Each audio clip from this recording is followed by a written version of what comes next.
Allez, on est parti, bon programme les gars. Retrouvez tous nos programmes sur internet vosgetelevision.tv et partagez sur les réseaux sociaux Facebook, Twitter, Instagram, LinkedIn et sur notre appli Vosges TV.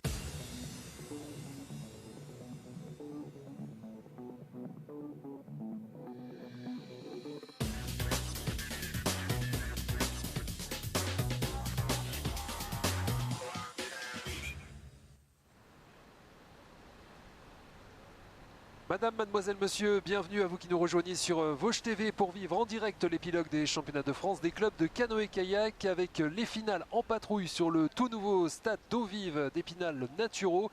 Pour commenter cet événement, on m'accompagne Maxime Botex, entraîneur et coordinateur du club organisateur le Golbet Épinal Saint-Nabord. Salut Maxime, tout va bien ? Salut Nico, écoute, oui tout va bien, on a la météo qui s'arrange un petit peu, donc je pense qu'on va vivre des belles finales cet après-midi. Ouais, on l'espère, c'est vrai qu'il y a eu beaucoup de pluie, surtout hier c'était difficile pour les athlètes et puis le public aussi. Ouais, la matinée a été rude hier, on est arrivé sous la tempête, il faisait frais, mais bon après tout le monde était quand même content, le bassin plaît, l'ambiance est bien, l'organisation a super bien roulé, donc il y avait quand même une bonne atmosphère déjà hier. Voilà, puis c'est un sport outdoor, donc il faut composer avec les conditions météo. On va expliquer en quelques mots la formule. Donc il y a une compétition individuelle et puis une compétition par équipe. C'est ce qu'on suivra dans un instant, Maxime. Ouais, exactement. Deux courses, donc une course où les athlètes descendent tout seuls le bassin, donc ça s'est fini ce matin, et une course par équipe où il y a eu des qualifications déjà hier. Donc là les embarcations descendent 3 par 3 par club, donc ça demande un peu de gymnastique. Et là donc on va assister cet après-midi au final A. Voilà, les finales en patrouille donc, sachant que le GESN a déjà obtenu de très bons résultats lors des finales individuelles avec 4 victoires de catégorie sur 6, c'est pas mal. Ouais, ça a bien fonctionné, on est bien parti, le club a montré le maillot, la force rouge d'Épinal a tout de suite pris les devants, mais attention parce que on sait que sur ces championnats de France des clubs, c'est toujours les courses par équipe qui rapportent plus de points. Qui rapportent le plus de points, donc tout peut être chamboulé jusqu'à la dernière course. Voilà, donc sachant que si le GESN gagnait 2-3 catégories par équipe, voilà, le trou serait sans doute fait. On vous redonnera les résultats individuels au fur et à mesure du passage des athlètes lors des patrouilles. On va rappeler qu'il y a une vingtaine de clubs de N1 qui étaient invités, qui pouvaient participer à cet événement. Ils ne sont que 10 finalement, il manque 2-3 grands clubs, Maxime. Ouais, il y a surtout un grand absent, c'est le club de Pau. Ouais. C'est vraiment le grand rival du club d'Épinal, les deux gros clubs qui se battent souvent pour les premières places. Après voilà, les meilleurs clubs sont quand même là en dehors de Pau. Voilà, on a Torcy, Huningue, Champigny qui sont des très très bons clubs qui ont fait le déplacement. Les autres qui n'ont pas pu venir, c'est plutôt des clubs qui ont des difficultés à faire des équipes complètes, donc c'est pas forcément les plus attendus au départ. Ouais, parce qu'il faut réunir 18 bateaux ou 18 équipages, donc 3 bateaux dans chacune des 6 catégories, kayak homme-dame, canoë homme-dame, et puis C2 homme ou mixte ou dame en fonction de si on peut remplir ces conditions, en sachant qu'il n'y a pas beaucoup d'athlètes olympiques qui sont là ce week-end, Maxime, parce qu'ils sont souvent dans des petits clubs. On pense notamment à Denis Gargochanu. Ouais, exactement, c'est vrai que c'est pas forcément en kayak, les athlètes sont pas forcément dans les plus gros clubs, et il y en a qui font le choix de rester en fait dans leur club on va dire d'origine qui ne change jamais. Donc effectivement Denis avec Marseille, c'est un club où en fait ils font très peu de slalom, c'est un petit club. Boris Neveu, Bagnères de Bigorre, voilà, c'est des petits clubs, donc on les retrouve pas sur ces événements là, les athlètes olympiques français.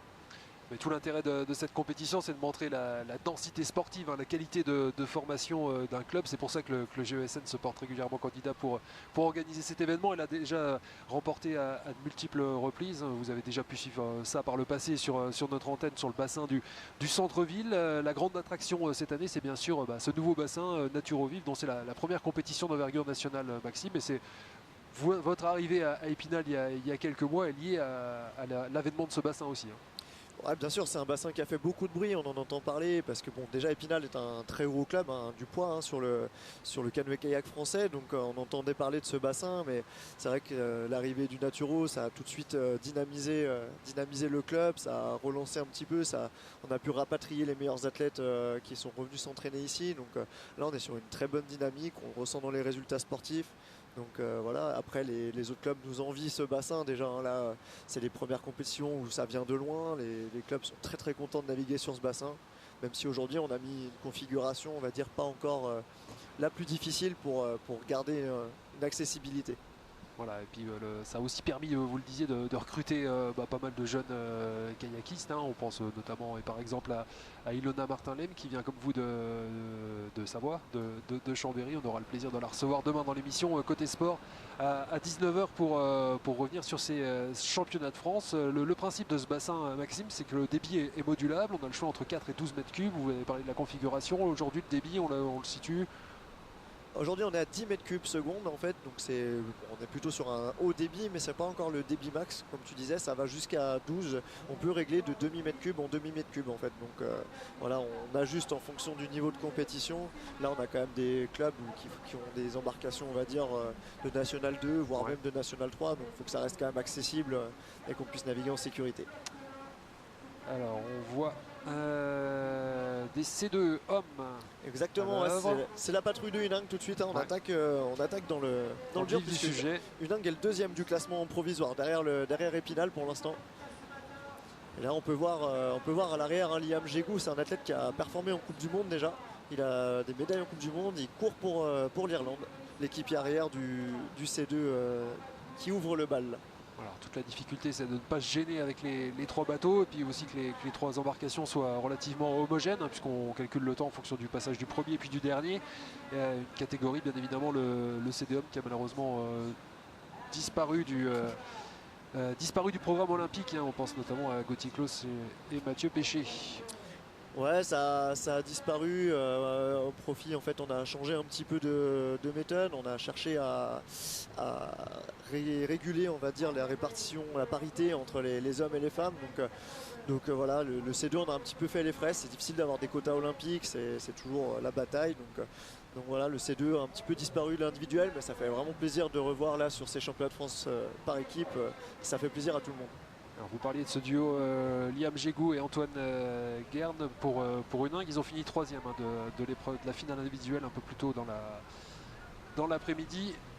Et juste devant eux, en deuxième position, il y avait Mathieu Biazizou et Quentin Maillefer qu'on verra tout à l'heure, bien évidemment sous les couleurs du GESN. Alors est-ce qu'on a fini? Pas encore cette descente pour le cadre d'Unang. On a raté une porte, visiblement ça risque de coûter cher. Ouais, exactement, là il n'y a qu'un seul des deux équipiers qui a passé la porte, donc il faut vraiment que les deux passent ensemble dans le même mouvement. Donc là effectivement, rater une porte ça coûte cher puisque c'est 50 secondes de pénalité.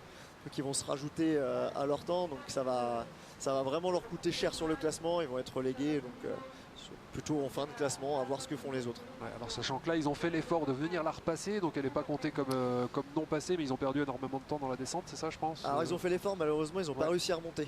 Ouais, donc à mon avis ça va apparaître au tableau dans quelques instants là, mais donc à mon avis ça va vraiment les reléguer. Alors leur chrono pour l'instant c'est 2 minutes 34 avec les pénalités. Vous voyez ici un autre club alsacien, celui de Lille, Célestat. Ouais, Célestat, c'est un club de la région qui a plutôt eu des belles heures, mais qui a un petit creux de génération actuellement. Là, ils sont toujours sélectionnés aux France des clubs, c'est plutôt une bonne performance, mais là, ils n'ont plus l'effectif pour jouer devant. Il y a leurs leaders qui ont un petit peu mis la paillette de côté. Là, je pense à Quentin Burgy, qui était médaillé en senior au championnat d'Europe, qui a arrêté. Ça a mis un petit coup quand même au club de Célestat. Voilà, puis on se permet un petit pouce à la caméra durant cette descente. Ouais, l'ambition c'est vraiment de représenter le club et de se faire plaisir. Il n'y a aucun des équipages de Lille qui ne figurait dans le top 15 du C2 Homme lors de la finale individuelle un peu plus tôt. Ouais, mais ils doivent être assez homogènes parce qu'ils ont dû sélectionner en finale là s'ils sont là, ouais. Donc c'est déjà qu'ils ont réussi à plutôt bien performer à leur niveau, je pense, sur les qualifications. C'est plutôt des jeunes bateaux, donc ça va aussi les faire progresser. J'espère que ça va donner envie à cette génération de repartir de l'avant. Alors qu'est-ce qu'on peut mettre comme quels athlètes on peut choisir, Maxime, pour composer un C2 comme ça, une discipline qui n'est plus olympique, donc qui n'est plus trop pratiquée dans les clubs? Ouais, il y a plein de stratégies possibles, hein. Nous on a fait le choix de composer bien comme tout le monde avec nos meilleurs bateaux individuels. Là, une stratégie qui a souvent porté, qui est porteuse de résultats, c'est de mettre un canoë avec un kayak. Souvent on met le canoë à l'arrière qui va un peu guider le bateau, et le kayak à l'avant qui va vraiment donner du rythme et emmener. On peut voir là, il nous a fait un petit check à la caméra, le premier équipier. Ouais, ah, c'est bon enfant, hein. Là c'est vraiment la grande fête de fin de saison, il n'y a plus d'objectif, hein. Après ces championnats de France des clubs, la compétition reprendra vraiment qu'au mois de mars, hein, pour les nains et ici à Épinal en l'occurrence. Ouais, exactement. On termine et on reprend cette année à Épinal, mais là les athlètes ils vont rentrer dans leur préparation hivernale, donc ça va accumuler du volume de navigation, du volume en préparation physique aussi pendant tout l'hiver. Donc effectivement on va s'éloigner un petit peu des compétitions. Alors on va avoir le chrono de cette équipe de Célestat. 2,31, donc 2,33 avec les pénalités, donc un petit peu mieux que l'équipe précédente, alors que sont entrés sur le bassin les 3 bateaux du club de Torcy, l'un des clubs d'Île-de-France qui est dans le top 3 il me semble, Ouais, pour l'instant. Torcy c'est plus costaud, hein. Ils doivent être Ouais. 4e actuellement, mais Du classement général. mais c'est un club à mon avis qui va plutôt avoir tendance à remonter sur la fin de compétition. Là on a notamment en kayak, on a vu des très bons bateaux. Tout à l'heure ils ont fait 2e et 4e en kayak quand même sur la grosse catégorie, donc ils ont des athlètes très rapides. Là, dans cet équipage, on a par exemple 2 athlètes qui ont représenté la France, hein, en équipe junior. On a Vincent Delahaye qui est à l'avant du bateau B, qui était aussi en équipe de France senior de kayak extrême cette année. Et dans le premier bateau, on a Noé Perrault qui était en équipe de France junior il y a 2 ans. Je m'interroge juste un petit peu sur le classement, Maxime, parce que l'Épinal n'est pas très bien classé, alors que le GESN a remporté quand même 3 catégories. Je ne sais pas si 3 catégories, dont un triplé en C2 mixte, alors je ne sais pas si le classement est... Alors le classement intermédiaire en fait fait afficher les résultats aussi des finales B en par équipe où en fait il n'y avait pas de bateau spinalien, puisque tous les bateaux d'Épinal se sont sélectionnés en finale A. Forcément on n'a pas encore marqué de points par équipe dans ce classement, donc on est un petit peu derrière, mais a priori c'est vrai qu'on est plutôt bien parti pour jouer devant. Ouais, pour me rassurer. Allez, on n'a pas salué à la réalisation ce dimanche Vincent Louis et toute son équipe, et puis Fred Blaison à la régie pour relayer le signal. Bon, vous pouvez nous suivre sur notre site internet et puis sur nombre de box, et vous pourrez revoir bien évidemment ce programme en replay sur notre site très rapidement. Donc là on peut voir les athlètes de Torcy là, qui attendent en fait dans le contre. Donc là il y a le dernier bateau qui arrive, les autres attendent puisqu'on a seulement 15 secondes pour franchir la ligne. Vous voyez, ils ont attendu pour que bien franchir entre le premier et le dernier bateau, on a le droit à 15 secondes. Donc ils attendent à l'arrivée sous peine de se voir disqualifiés. Donc bien sûr le chrono démarre quand le premier bateau franchit la ligne de départ, et le chrono s'arrête quand le dernier bateau franchit la ligne d'arrivée, peu importe l'ordre d'arrivée. Allez, 2,29 pour Torcy qui prend la tête provisoirement de cette compétition de C2 hommes. Logiquement, ça doit être Champigny qui va prendre le départ. Ouais, c'est ça. Champigny qui a fait 2e en déqualification. On a plutôt aussi des jeunes bateaux. Alors Champigny, c'est un club qui monte, hein, bien sûr. C'est les clubs d'Île-de-France avec le nouveau bassin olympique. Ils ont vraiment de Vers-sur-Marne. Exactement. Ouais, ils ont une génération montante et un excellent travail de l'entraîneur de Champigny avec une jeune génération là, Benoît Chantry, qui est en train de faire un travail, et ils ont une équipe de jeunes qui fait peur, hein, pour les prochaines années. Allez, oui, le passage dans ce premier rouleau, il y a une touche sur cette porte rouge. Il y a combien de portes aujourd'hui, Maxime, vous avez ça en tête? Il y a 22 portes, 22 portes. 22 portes sur le parcours. Alors, bien sûr, chaque porte touchée, c'est 2 secondes de pénalité. Alors dans une patrouille de C2, c'est pas dramatique. Par contre, dans les courses déjà de kayak, ça va commencer à être plus, on va plus être regardant sur les pénalités. Dans des courses de pure spécialité où les athlètes sont spécialistes. Donc bien sûr les portes vertes, on les passe dans le sens du courant, et les rouges à l'envers, vous le voyez. Ça, on se sert des mouvements d'eau pour remonter, et on va utiliser le tracé qui a été designé par Emmanuel Delray, qui a représenté la France 2 fois aux Jeux Olympiques et qui est l'entraîneur de Mathieu Biasizo au club d'Épinal. Et par un coach extérieur, il me semble aussi. Oui, c'est ça, c'est Kylian Foulon, qui est entraîneur de l'Australie également, qui coach là sur cet événement, le Val de l'Inde canoë kayak, qui a designé avec Manu ce parcours. Allez, ça se passe plutôt bien, j'ai l'impression, pour Champigny jusqu'ici. Ouais, ça se passe bien. Après, vous voyez, ils ont fait le choix très tôt de décroiser. Alors croiser, on va moins le voir en C2. Je pense qu'on va le voir avec Épinal, qui vont tenter de croiser. C'est de descendre tout le long à 3. Vous voyez, eux, ils sortent des portes en remontée avant que les autres arrivent, donc ils ne croisent pas. Alors que sur les meilleures patrouilles en général, oulala, c'est parti à la photo dessus. Ouais. On a loupé l'escamotage.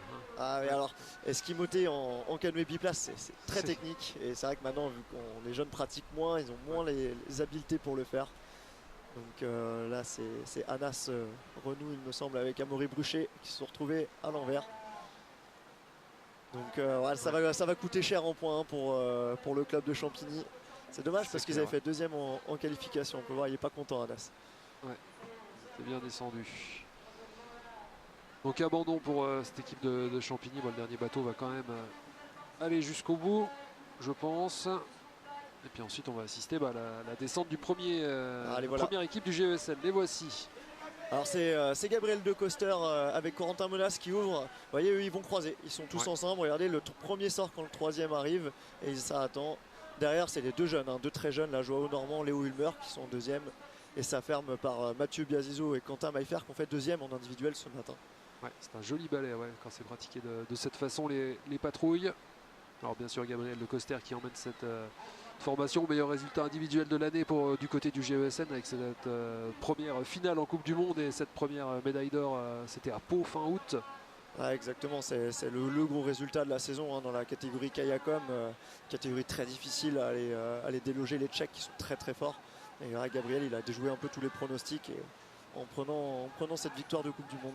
Ouais, Gabriel, un Belge qui a rejoint le GESN puisqu'il n'y a pas de structure équivalente du côté de Bruxelles dans son cas. Il y avait Victor Hénin aussi il me semble qui avait rejoint le club avant lui. Exactement, ouais, Victor Hénin qui avait un petit peu lancé cette dynamique belge et puis on a aussi Maxime Aubertin qui est un spinalien d'origine mais qui court pour la Belgique aussi à l'international.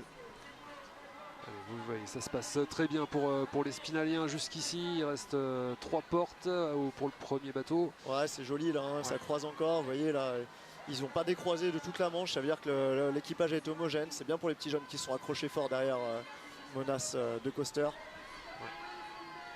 Et on voit encore une porte avant d'aller jusqu'à l'arrivée.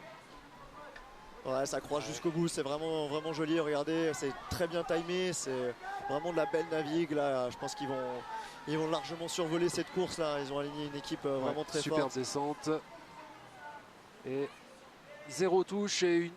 Ouais, c'est ça, 0 touche et 1 minute. Non, peut-être une touche. Ouais, il va y avoir des touches, je pense qu'ils vont s'ajouter. Là, on est en 1 minute 55. Donc voilà, c'est une trentaine de secondes d'avance sur les autres. Même avec des pénalités, il peut pas arriver grand chose à cet équipage qui va marquer encore des points pour le GVSN. Sachant qu'on marque des points en fonction de l'ordre d'arrivée, pas en fonction de l'écart avec les autres bateaux, je pense, Maxime. Exactement, ouais, c'est le classement qui joue, donc il fait les 30 secondes d'avance, c'est surtout pour foutre la pression. Mais par contre, voilà, on peut voir les ralentis là, c'est vraiment très bien timé. Ils ont vraiment très bien navigué. Et on les retrouvera quasiment tous dans des courses individuelles après, dans les courses en bateau individuel, pardon, donc en kayak ou en canoë. Allez, donc première place pour le GESN sauf réclamation, une première place qui ne fait pas photo, donc une bonne trentaine de secondes d'avance sur les autres équipages. Alors deuxième, du coup on n'avait pas le troisième, ça devait être Célesta il me semble, non. Torcy. C'est Torcy, c'était Torcy le troisième à s'élancer qui doit prendre la deuxième place. À voir avec une Ingue aussi, mais il faut attendre quand même la fin des pénalités. Là, on voit les pénalités s'afficher au fur et à mesure, là, transmises par les juges. Mais là, ça n'a pas l'air de s'afficher en rouge pour le GESN. J'ai pas vu de grosse erreur sur le bas du parcours. Donc, a priori, pas de grosse surprise. Ils avaient déjà survolé les qualifs. Ils avaient gagné avec 59 secondes d'avance, ce qui est vraiment immense dans notre activité. Mais là, vraiment, on a une équipe C2 très complète, très homogène. Donc, c'était pas une grande surprise. Ça sera beaucoup plus serré dans les autres catégories. Ouais, donc déjà une victoire sans doute dans la poche pour les Spinaliens ce dimanche. Du coup, la catégorie à suivre, ça sera le C1 Dame. Oui, c'est bien ça. Ouais, exactement. Alors c'est pareil, là, on est encore dans une catégorie où on a une belle équipe quand même, mais c'est pas forcément notre catégorie la plus forte. C'est un Dame où s'est imposé Fanchon en Janssen là en milieu de journée. Ouais, Fanchon est vraiment survolé les courses en canoë, qualification finale. Elle a navigué un cran au-dessus des autres. C'était pas une surprise, elle n'avait pas une concurrence féroce dans cette catégorie. Par contre, là en patrouille, vous allez voir, on a une équipe suisse qui est très forte en fait. C'est l'équipe du Nung. C'est les 3 internationales suisses qui vont courir. Donc elles ont plutôt bien navigué en qualif. Alors de notre côté, on fait naviguer en fait nos kayakistes en canoë, donc c'est pas forcément là où on est le plus fort, à part Fanchon qui est au-dessus.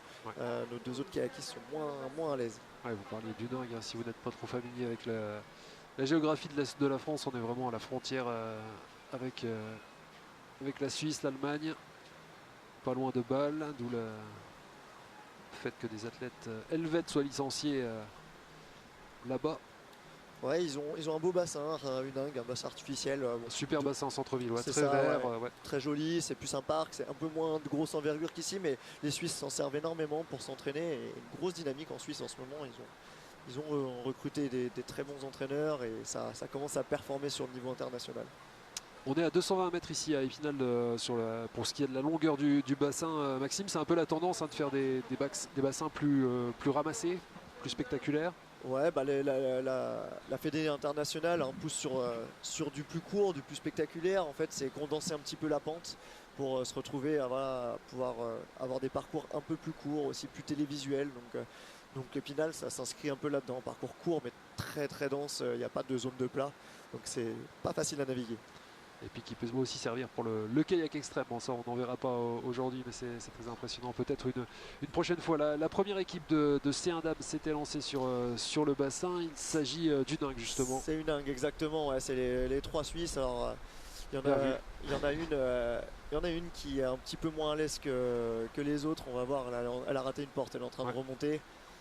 Donc c'est dommage parce qu'elles ont moyen de bien faire, mais elles s'étaient déjà un peu plantées en qualification. Donc, alors, Émilie Kosman, Sven Giamatti et Fia Buitekofer, pardon. C'est ça, alors c'est aussi un peu plutôt des spécialistes du kayak dans cette équipe. Mais là on peut voir ça a décroisé, la première s'est complètement échappée. Contrairement on voyait tout à l'heure le C2 d'Épinal qui était beaucoup plus homogène.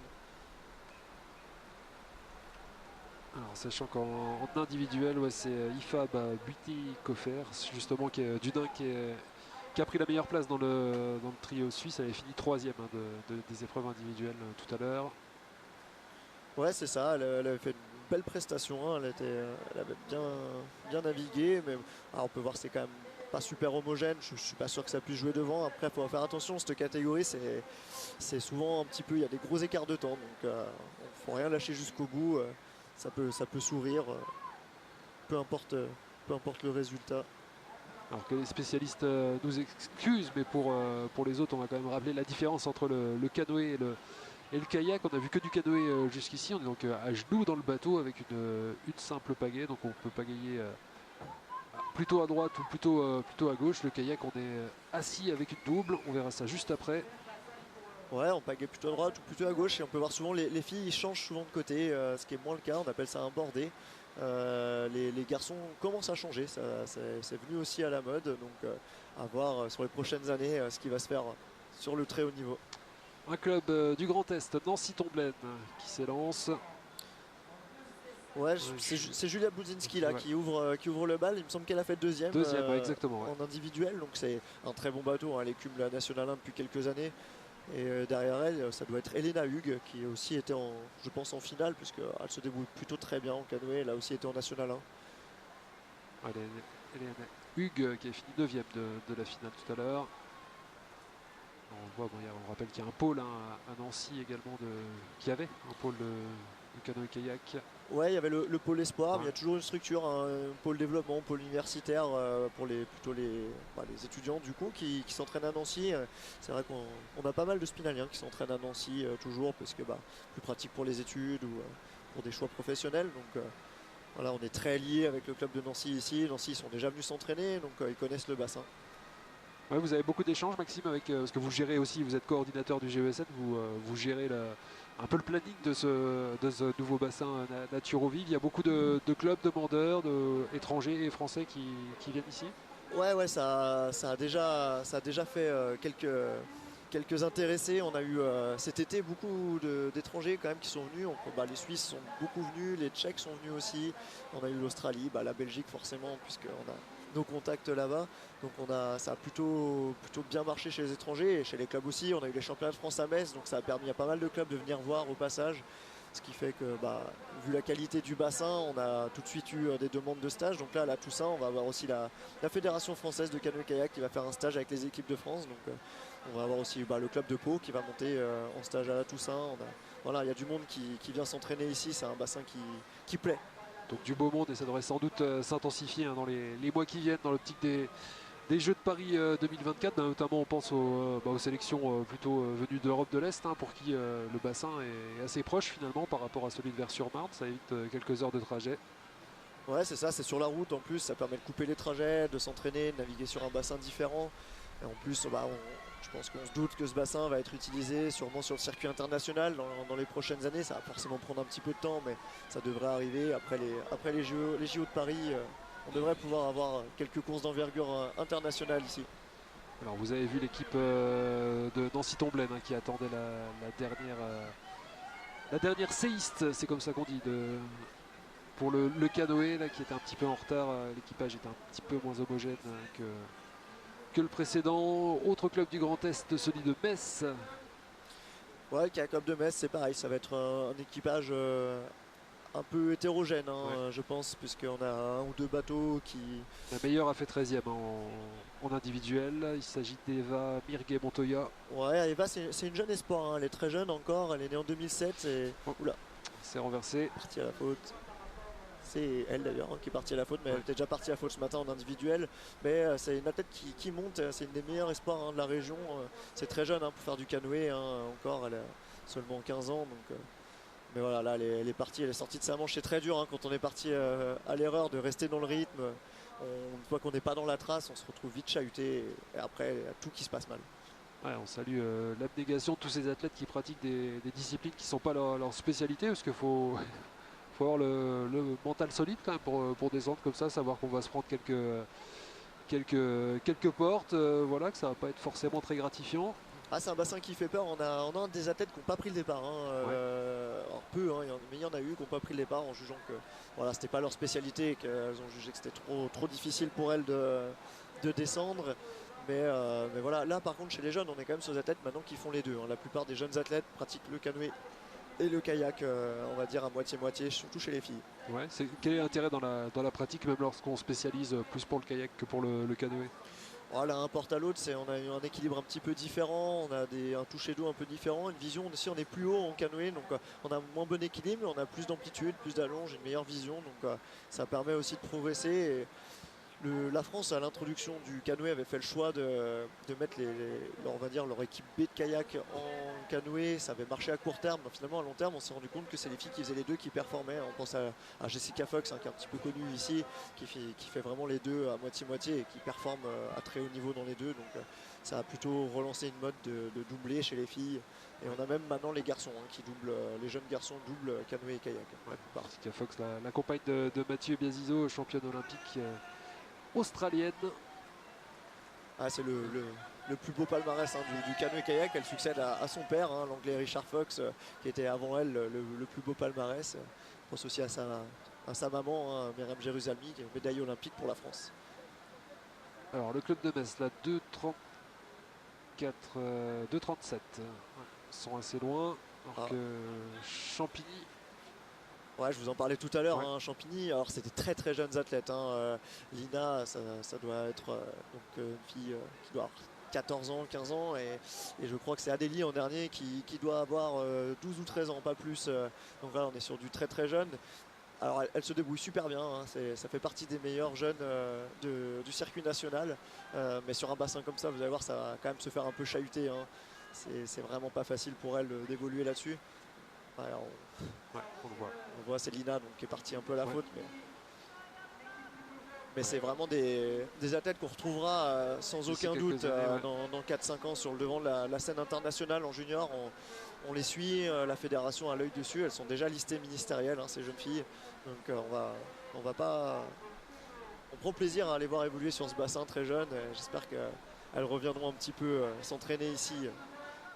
On ne l'a pas dit, Maxime, mais vous avez encore des fonctions dans les équipes de France jeunes, dans le suivi. Ouais, je suis chaque année les équipes de France juniors et moins de 23 ans sur quelques stages et sur des échéances des championnats du monde ou des championnats d'Europe selon les années.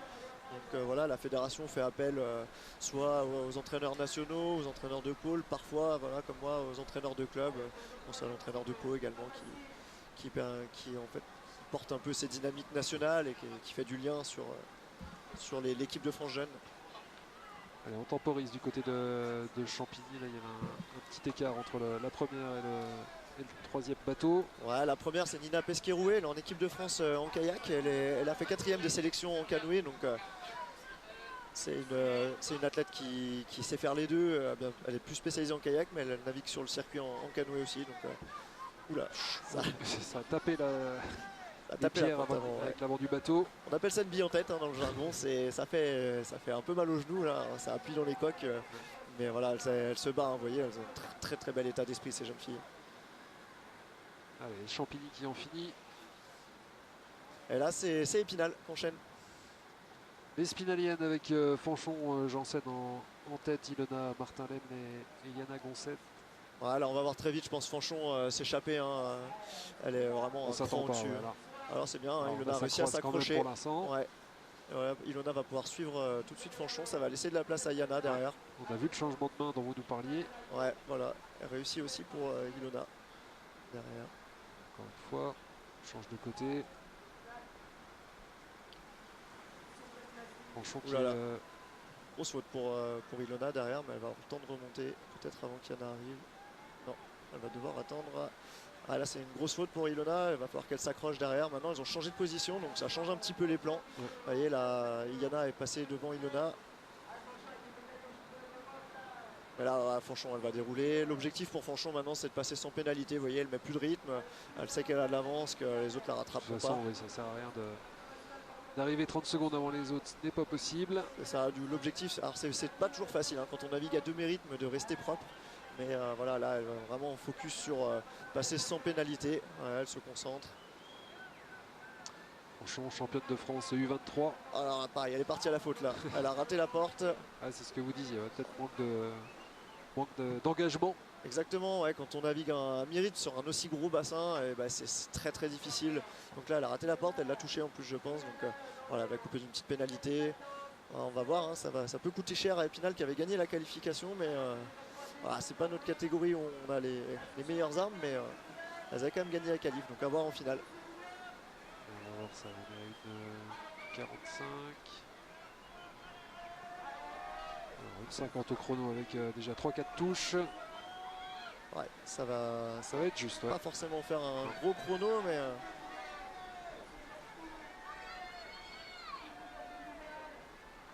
Allez, on en finit. Allez, Yana.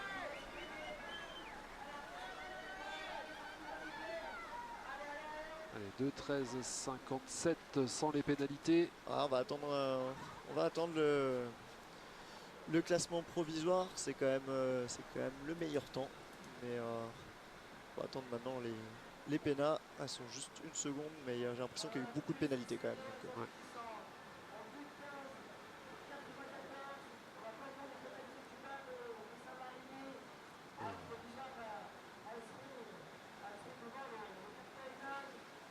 Alors ouais, on est à 2,16. On revoit le passage de cette dernière porte. ah, ça passe serré, mais franchement, elle est très agile hein, dans les portes. Ouais. C'est un petit gabarit super tonique. Hein. Elle a montré vraiment une belle saison internationale. Hein, Fanchon, avec sa médaille de bronze au championnat d'Europe, là, elle a vraiment confirmé tout le potentiel qu'elle a. Et elle se place dans les athlètes qui sont capables hein, d'aller chercher une place aux Jeux Olympiques de Paris. C'est tout mal qu'on lui souhaite. Ouais, il y aura 2-3 athlètes du GESN qu'on pourrait retrouver là-haut. On pense bien sûr à Mathieu s'il arrive à franchir Mathieu Bézizo, s'il arrive à franchir le cap des piges. Ouais, Mathieu, il est dans une catégorie vraiment très très relevée en France. Hein. Les kayakom, ça se joue toujours au centième. Hein. On pense à Boris Neveu hein, qui avait échoué pour 6 centièmes à la fin d'une semaine de compétition en 2016. Mathieu, voilà, il a pas réussi encore à passer le cap des sélections olympiques malgré tout le palmarès qu'il a. Et c'est pas le seul. Hein. En France, il y en a une paire comme ça qui ont finalement du mal à aller au jeu, hein, comme Boris Neveu qui a finalement réussi à y aller à Tokyo après avoir dominé le niveau mondial pendant 10 ans sans avoir mis les pieds aux Jeux Olympiques. Mais Mathieu là il est sur une grosse dynamique, là il est en train de remonter au plus haut niveau. On l'a vu ce matin, il a survolé la course kayakom face à des gros clients, donc il montre qu'il est vraiment dans une bonne forme. Il a vraiment l'envie d'aller sur sa préparation hivernale. Là il va sûrement bientôt repartir en Australie, donc il part avec vraiment un bon état d'esprit. on a tous l'impression que ça peut bien le faire pour Mathieu. Ouais, puis avec toujours ce système particulier des piges en France, hein, en fonction de où les champions sortants auront un petit avantage sur les autres. Bon, c'est la décision, ça ne regarde que ça relève de la FFCK, pardon. Pour ce qui est du classement, si je vois bien Maxime, alors Épinal aurait remporté la catégorie donc des C1 dames pour seulement 56 centièmes. Eh bien non, je pense que c'est Unang 144. Je pense que Unang en 144 Ah oui, c'est le temps définitif. vont être premiers et je pense qu'Épinal va faire deuxième. Donc ça remarque des points pour Unang qui d'ailleurs on vient de repartir en canoë monoplace homme là avec une grosse équipe. Hein. Donc on rappelle Liam Jégou, vainqueur de Coupe du Monde l'an dernier là, qui court pour l'Irlande. En seconde position, on a Antoine Guernet qui s'entraîne à Épinal, qui a rejoint la structure d'Épinal. Donc il est toujours licencié à Unang, mais il s'entraîne ici à Épinal avec nous. Et il vient de monter en national, hein. C'est un jeune athlète prometteur. Et en dernière position, Loïc Tranchant qui était en équipe de France Junior il y a 2 ans. Donc c'est un très bon athlète aussi. Ils ont vraiment une équipe dense, mais là on voit là que ça part un petit peu à la faute. Hein. Alors, je n'étais pas sur la bonne feuille, forcément. Alors, ils avaient fait deuxième des qualifications, mais ils avaient eu le meilleur temps. Ils avaient le meilleur temps en qualification, mais ils avaient déjà payé pas mal de pénalités. Donc ils avaient laissé la place de leader à Épinal avec leurs 8 secondes de pénalité. C'est vrai que ça, dans des catégories comme ça de spécialité, les secondes coûtent vraiment plus cher. Hein. On est plus sur le canoë 2 places où on a un peu plus de marge. Là, on est sur une catégorie où ça descend. William Jégou qui avait pris la deuxième place en individuel, Loïc Tranchant 5e et Antoine Guerne 6e. Voilà, donc c'était vraiment un équipage homogène à titre individuel également. C'est 3 athlètes de National 1, hein. C'est vrai que ça commence à rouler. Mais on peut voir, Liam il est parti seul devant, il les a laissés aller à 2, c'est plus facile à 2, mais c'est aussi, par contre ça montre qu'ils n'ont pas l'homogénéité des meilleurs équipages. Ouais, vous voyez bien évidemment la différence du chrono. Là, on est à 1,35. Alors ça faut attendre, ils vont recorriger. Ouais. Mais là, une 38 c'est un bon temps. Ils étaient en 1,39, donc ils ont amélioré leur temps de qualification. Le club d'Épinal avait marqué 1,41, hein, fin de 1,41 en qualification, donc attention, c'est un bon temps. Alors, par contre, il y a quand même, il me semble, 6 secondes de pénalité. Et 8 secondes de pénalité même, ouais. 8 secondes de pénalité, ça peut coûter cher à voir Épinal, hein, parce que c'est pas facile de passer à 0 en équipe. On les verra en fin de catégorie. Sachant que c'est le hasard enfin pas le hasard, mais question de dossard, le GESN boucle toujours hein, le passage des finales. Ah, on garde le meilleur pour la fin, Nico. On l'espère. Alors du coup il y a un petit temps mort avant le départ, voilà, de l'équipage, enfin de la patrouille suivante, celle de Val de l'Inde, pardon. Ouais, Val de l'Inde, c'est un ancien très gros club hein, qui a un petit creux de génération. Donc là, ils ont rappelé leurs anciens athlètes avec Kylian Foulon qui ouvre. Ça fait plaisir hein, de retrouver Kylian qui a été médaillé international en moins de 23 ans il y a quelques années, qui a toujours la forme. Lui qui entraîne l'Australie hein, maintenant, les jeunes Australiens. En deuxième, c'est un international. Il court les Coupes du Monde. C'est Terence Saramandif qui court les Coupes du Monde pour l'île Maurice. Donc c'est un jeune qui a été formé hein, à Val de l'Inde, mais qui a pris la nationalité de l'île Maurice pour pouvoir naviguer sur l'international. Vu la concurrence féroce en France dans cette catégorie, il n'avait pas ses chances vraiment pour aller en équipe. Et puis Alexandre Paulet pour compléter le trio. C'est un ancien athlète de National 1, donc très expérimenté. Je pense que techniquement ça n'avait pas lui poser de problème. Je pense qu'on va le voir tirer un peu la langue sur la fin de manche, ça va faire mal au bras. Ouais, on peut voir Kylian qui a poussé le mur, hein, c'est autorisé, il n'y a pas de problème, on a le droit d'utiliser tout ce qu'il y a autour de nous, donc ça permet d'avoir un bon appui. De se relancer. Exactement. On peut voir, il déroule, hein, il prépare bien, là on arrive dans la grosse chute en bas, ça bouge un peu là-bas en bas, donc en fin de manche il faut bien tenir le bateau. Ah, Kylian il a très bien navigué. Ça croise, une touche sur la 20.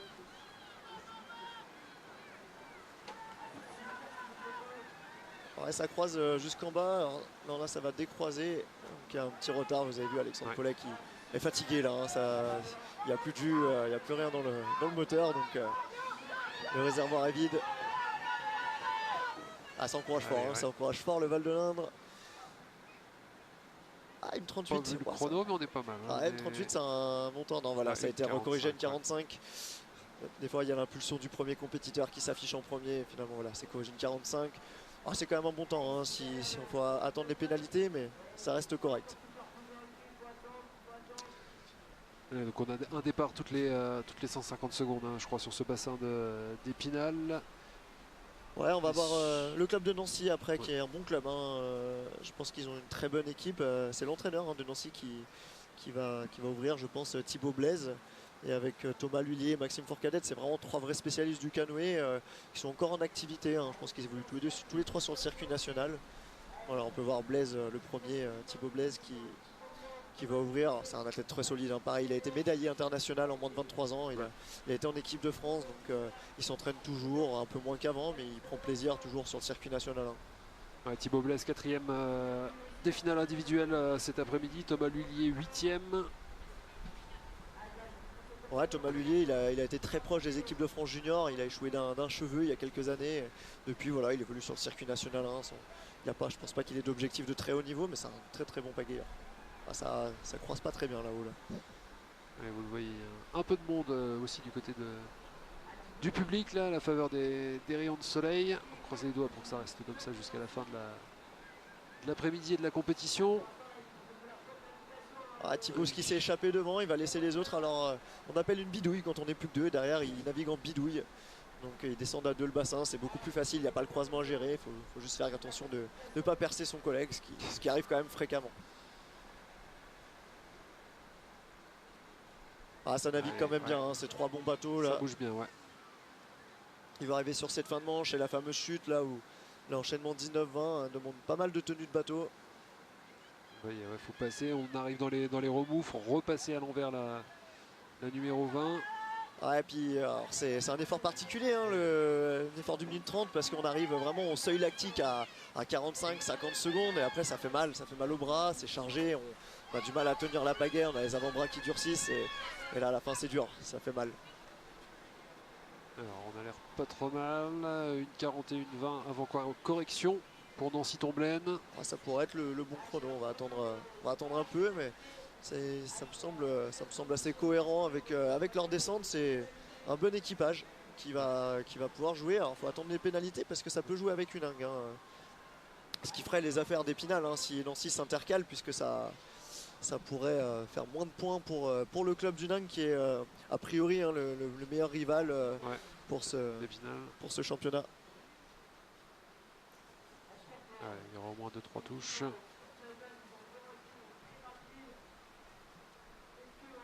Alors dans l'équipage d'après, on va avoir 2 jeunes espoirs aussi, hein, encore du Red Star Club Champigny, puisqu'on a 2 des médaillés au championnat de France des moins de 15 ans de cet été, Valérian Desco et Aloïs Bruchet. C'est Valérian qui ouvre, entre les deux on a l'expérimenté Étienne Nardot, hein. Étienne Nardot qui a de la bouteille puisqu'il est depuis de longues années sur le circuit, il est en National 2, c'est pas un athlète de haut niveau mais il évolue à un bon niveau de compétition. Donc il encadre, il se fait encadrer par les petits jeunes, la jeune armada de son club. Voilà, ça croise, vous l'avez vu. À ce niveau-là, bon, beaucoup de remous dans cette première partie de bassin. Bien prendre la trajectoire. Alors j'ai un classement provisoire des clubs à la fin des canoës dames. On a le GESN hein, finalement qui serait de nouveau en tête, bien premier devant Torcy et Champigny. Alors c'est vrai qu'on va voir avec Unang où est Unang dans le classement, j'ai pas le classement total. Ouais. Mais on a le GESN qui est quand même bien parti hein, dans ce championnat pour dominer. Alors, bien sûr c'était favori mais. Unang qui tout à l'heure était juste derrière Épinal hein, avant le début des finales A. Ouais, à mon avis, ils payent un petit peu. Je crois qu'ils ont un bateau qui manque en canoë mixte. À mon avis, ils le payent sur les individuels. Ouh là là, énorme faute. Ah, vous avez vu, en fait, il n'a pas eu de chance, le premier compétiteur. Sa pointe avant a décalé l'affiche et elle est passée du mauvais côté. Donc là, vous allez voir, il va devoir faire le tour et remonter. Là, c'est dur en fin de manche. Ouais, il donne tout. Hein. Il a à cœur de bien figurer pour son club. Donc, il va remonter la porte. Et là, les 2 autres vont devoir attendre. Aloïs qui a été champion de France du combiné devant Tito Restanguet, que vous retrouverez aussi, c'est un nom qu'on connaît, c'est le fils de Tony, hein, qui a vice-champion de France cette année en moins de 15 ans. On a une nouvelle génération des anciennes gloires, des fils des anciennes gloires qui arrivent. Hop, c'est fini pour Champigny. Alors, ouais, ils seront largement derrière au classement. Ouais, là, Ça, regardez, c'est on sûr. voit Hugo Latimier au départ là, qui est en train de se concentrer. Donc Hugo Latimier, c'est un athlète solide. Il est passé à côté en individuel. Il a fait une faute sur le milieu de parcours. Il a manqué une porte. Donc là, je pense qu'il va avoir vraiment un cœur de bien ouvrir la patrouille du GESN. Ouais, il est occupé d'un 50 qu'il a relégué à la Allez, dernière on voit place du classement on voit le individuel. ralenti, ouais. On a vu là. Valérian qui passe à côté de la porte. Allez, on attend, ça va partir là. Voilà. Ouais, ils sont partis, les bateaux rouges. Donc on a bien Hugo Latimier en premier, Jules Latimier en deuxième, et c'est Quentin Maillefer qui ferme la marche. Quentin qui a gagné en individuel, hein, énorme performance, il a sorti Liam Gégou, c'est vraiment très très costaud hein, pour Quentin Maillefer. Ah, ça croise bien là, hein, c'est bien parti. Ah, une patrouille quand c'est bien croisé, c'est vraiment joli. Hein. Forcément, il y a ce petit avantage de connaître le bassin, avoir pu travailler pas mal dessus. Ils sont à l'aise et puis c'est une équipe qui se connaît super bien, ils sont tous les trois bien copains. En équipe ça joue. Hein, alors si je fais le parallèle avec le foot, hein, on peut avoir une équipe de stars mais qui s'entendent pas et ça matche pas. Mais en patrouille, nous on a un peu le même esprit. Hein. Là il y a un vrai esprit club chez ces trois athlètes. Et voilà, on voit là, regardez, c'est timé, ils se connaissent par cœur. Voilà, c'est très très joli. Ouais, on l'a vu là sur le décalage de Jules Latimier. Ouais, les bateaux ne s'arrêtent pas là. Voilà, attention, Quentin qui a fait une touche, hein, il a tourné un petit peu tôt. Est-ce que ça se travaille beaucoup, Maxime, la descente en patrouille au fil, enfin sur une année normale, quoi? Ouais, sur la saison, on s'y entraîne pas souvent, on s'y entraîne beaucoup avant les échéances, parce que voilà, c'est avant tout quand même, il faut 3 bonnes individualités hein, pour naviguer. Mais à l'approche des échéances, on se travaille un petit peu le timing, on travaille aussi à bien connaître la navigation des autres, leur rythme pour anticiper leurs mouvements. Là ça a bien fonctionné, hein, on va voir le temps, mais Ouais, alors une 37-17 avant. Ça va être corrigé, hein, je pense. Ouais. Avant correction. Voilà, une 38, 33. C'est pas mal en temps. Enfin, attendre les pénalités. Moi, j'en ai vu qu'une. On va attendre l'affichage. Voilà, c'est affiché à la 15. On n'a pas vu d'autres. On va attendre. Le provisoire. On va vous dire ça tout de suite. Sachant que c'est toujours Unang qui est en tête. Hein, donc, ça serait bien pour le GSN de passer devant sans. 33, ouais, c'est bon. Ça va passer devant. Ouais. Il n'y a pas qu'une seule pénalité. Donc, là, ça. Voilà, ils étaient favoris, ils ont assuré et ça va vraiment faire du bien au GESN. Hein, ça va marquer des points. Donc première place devant Unang et Nancy Tomblaine. Voilà, donc déjà 2 victoires en patrouille pour le GESN. Ouais, Ça sent bon. Ça sentait bon. Après, ils avaient remporté ils avaient remporté toutes les épreuves des qualifications. Mais voilà, les finales, c'est autre chose. On sent que ça a accéléré. Hein. Unang a accéléré, mais voilà, ils ont été pénalisés. Là, pour le GESN, c'est très propre. Hein. Donc, une seule pénalité en patrouille, c'est une très bonne performance. Et là, on va arriver. On va passer sur les kayaks dames. Exactement, ouais, là, kayak dame puis kayak homme, c'est un peu le moment charnière. Là, on arrive sur c'est les catégories les plus denses. Hein. Vous allez voir, là, il y aura moins d'écart de temps normalement. C'est les catégories où il y a le plus d'athlètes, le plus de compétiteurs, le kayak. Donc là, la densité est élevée. Donc, va pas falloir trop passer à côté pour aller jouer devant. Mais là encore, à Épinal, pour le coup, on a une très bonne équipe hein, avec 3 athlètes qui évoluent au meilleur niveau national. Donc, va falloir tenir. Après, encore une fois, Unang avec les 3 internationales suisses, c'est très costaud. On a aussi Torcy, hein, 3 athlètes de National 1 avec Lohan Baptistouzi, Camille Boudvin et Clara Delahaye qui est en équipe de France. Donc voilà, il y a de la concurrence là dans cette catégorie. Pour nous, pour le GESN, on verra les 3 jeunes femmes qui étaient là pour le canoë. Est-ce qu'on se remet rapidement d'un effort comme ça, Maxime, pour enchaîner? Là, je sais pas, il y aura peut-être 25-30 minutes d'écart entre les entre les deux descentes de kayak et de même pas entre le canoë et le kayak. Ouais, on se remet pas facilement parce que là ça commence à faire un long week-end hein, puisqu'il y a eu voilà, les qualifications en individuel, en équipe. Là il y a eu les finales en individuel ce matin. Ça fait déjà 3-4 descentes. Ouais. C'est ça, elles font 4 manches par jour en fait et c'est vrai que ça commence à s'accumuler. Il y a la fatigue du week-end, les analyses vidéo. Donc les dernières manches c'est difficile.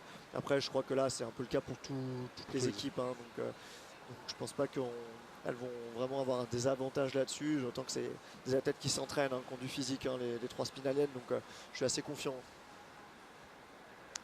Allez, on attend une Huningue au départ pour lancer cette catégorie kayak dame. Ouais, le club du Dingue, c'est vrai qu'il y a une bonne dynamique en ce moment. Là, ils ont recruté un nouveau coach il y a un an, là, Julien Pajot, un ancien international junior aussi français qui court hein, dans les équipes là encore et qui a gagné des courses internationales encore l'an dernier. Donc ils ont une belle génération, ils complètent leur équipe en plus avec les internationaux suisses. Donc, ouais. Et les voici les Alsaco-Suisses, on va les appeler comme ça, avec Svenja Mati en tête dans le bateau rose. On peut le voir, hein, là ça va tout de suite beaucoup plus fort hein, qu'en canoë. Là, elle attend que la première sorte, elle va les croiser derrière. Plutôt bien réalisé, elle a réussi à temporiser la troisième. La troisième a un rôle important hein, quand ça croise, c'est de gérer les écarts. Il ne faut pas arriver trop près, sinon on gêne les autres, ni trop loin, sinon on est obligé de faire attendre la deuxième. Donc il y a un timing très précis à avoir. Pas facile à gérer avec la vitesse du courant, les mouvements d'eau. Ça descend bien. Ouais, là ça y va. Porte. Monter un peu pour prendre la numéro 10. On passe au plus proche hein, sur ces deux portes là. Ouais, c'est très bien parti. Hein. Oh, ouais, il a manqué de se faire retourner par le rouleau au milieu de ce parcours. C'est toujours homogène avec les 3 athlètes qui se tiennent assez proches. Alors je profite un peu du passage de Huningue pour te donner, Nico, le classement provisoire après le C1M. Donc le GESN a vraiment fait un petit trou là, à 3183 points. Donc ils ont presque 300 points d'avance avec Champigny à 2833 et Huningue à 2761. Donc Huningue est revenu sur le podium, hein, on le sentait un petit peu là, ils ont des équipes qui fonctionnent et la jeune garde de Champigny, hein, toujours deuxième. Donc je te disais, hein, c'est un club qui fait peur. Hein. Ouais. C'est bien parti encore une fois pour le GESN. Allez, finir là, ouais. On sent un peu la fatigue chez cet athlète. Ouais, elle a l'air cramée là. Un petit peu rôti. Ouais. Johanna Kocher.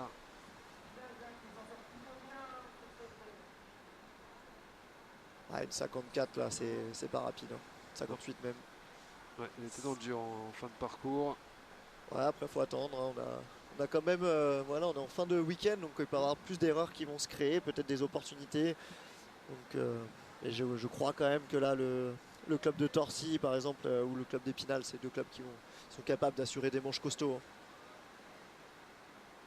Alors, on va découvrir un autre club dans un instant, club d'Angoulême, qu'on n'a pas vu jusqu'ici.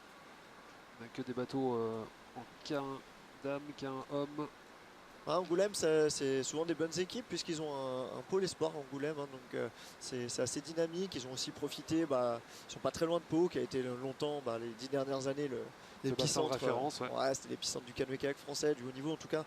Donc voilà, Angoulême ça peut présenter des bonnes équipes. Mais là je pense qu'il y a un petit creux aussi de génération là-bas. Donc, ça trame un peu à l'image. Je ne sais pas si c'est notre retour ou si c'est comme ça sur le direct. Veuillez nous en excuser si c'est le cas. On est bien reparti là. Ouais, c'est Perrine Joubert qui ouvre donc qui ouvre le bal. Et là c'est une jeune athlète mais qui ça je vois. Je pense qu'elle a un petit peu rangé la pagaie déjà. Hein. Elle n'a pas réussi à passer le cap des équipes de France Junior. Elle est en début de moins de 23 ans. Elle s'entraîne un petit peu moins. Et derrière, c'est plutôt deux anciennes. Hein, deux anciennes du club qui viennent jouer le jeu pour le club. Hein. Parfois, c'est aussi ça. Quand il manque de filles ou de garçons, on vient de combler les trous. Et là, ça joue le jeu. On peut les voir à l'œuvre sur quand même un gros bassin. Donc, du respect à ces anciennes kayakistes qui mouillent le maillot. Ouais. C'est le cas de le dire. On se rappelle d'il y a encore quelques années, on voyait vos collègues entraîneurs du GESN, Maxime, sur le bassin à l'occasion des championnats de France.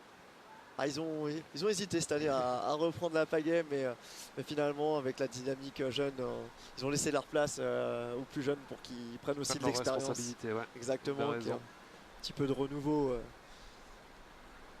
Et avec brio, hein, on pense à Joao Normand et Léo Wimmer, hein, qui ont terminé 5e en individuel en canoë biplace homme. Très belle performance, perf, hein, pour ouais. ces jeunes. Allez, Angoulême qui va être un petit peu plus loin, du moins au classement, au chrono réel. Il sera au-delà des 2 minutes. On était à 1,58 pour une ingue. Et là, ouais, Ouais, c'est dur aussi quasiment en une bas. trentaine une vingtaine de secondes.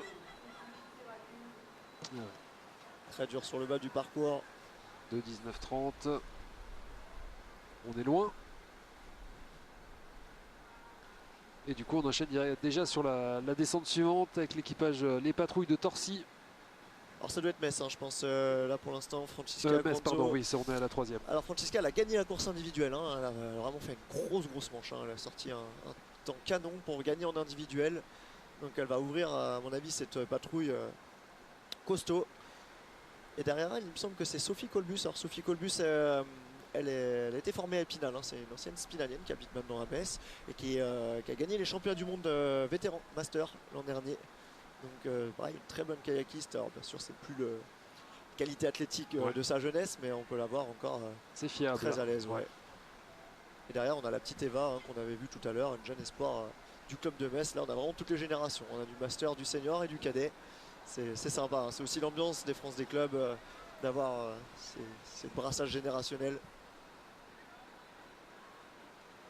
Et ça montre encore une fois l'homogénéité, la qualité de la formation d'un club au fil des ans. Alors, on les voit arriver de notre côté. Alors nous, on est situé juste au-dessus de la ligne d'arrivée, hein, tout au bout de ce bassin d'Épinal.